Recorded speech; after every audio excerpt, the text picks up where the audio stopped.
欢迎来到频道 Daily Star News， 订阅频道，不要错过当天最热门的新闻。我们今天的时事通讯涵盖以下内容：袁冰妍疑似金蝉脱壳成功脱身，他会被封杀吗？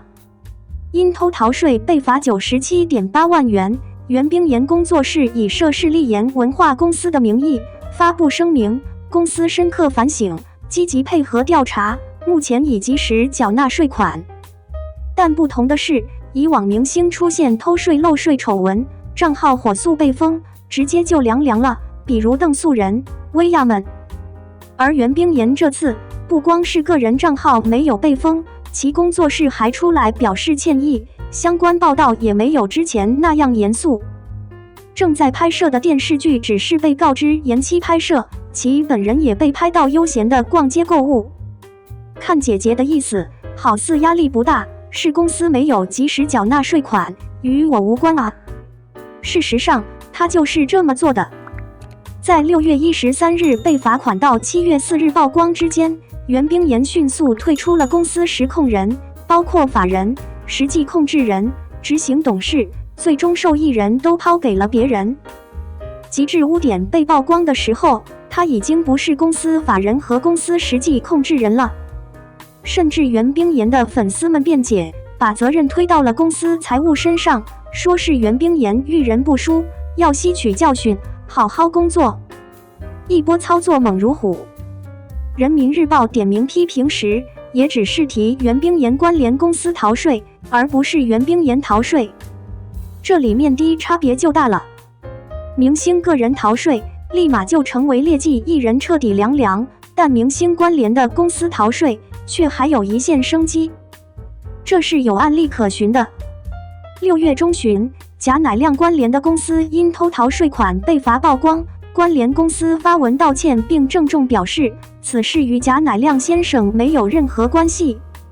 而亮哥也同样在社交平台隔空回应，自己没有参与经营管理，也没从中拿过收益。一句话，我不知道啊。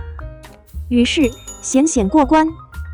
无独有偶，关晓彤及其他关联的奶茶公司被加盟商告上法庭时，奶茶公司也是连忙声明，公司的经营与关晓彤没有关系。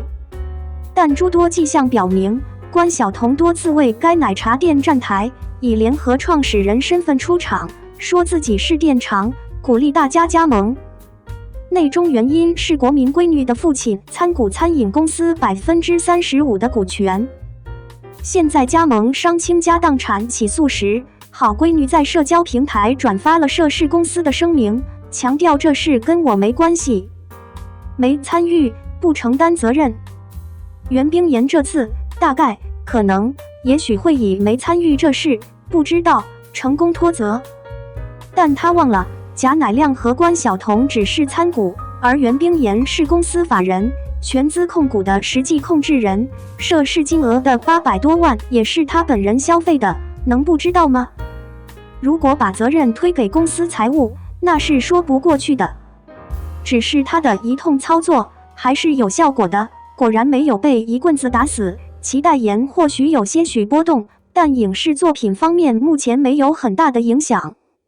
新剧《落花时节又逢君》发出通告，愿小落花能与你一起携手，继续一往无前，顺利利。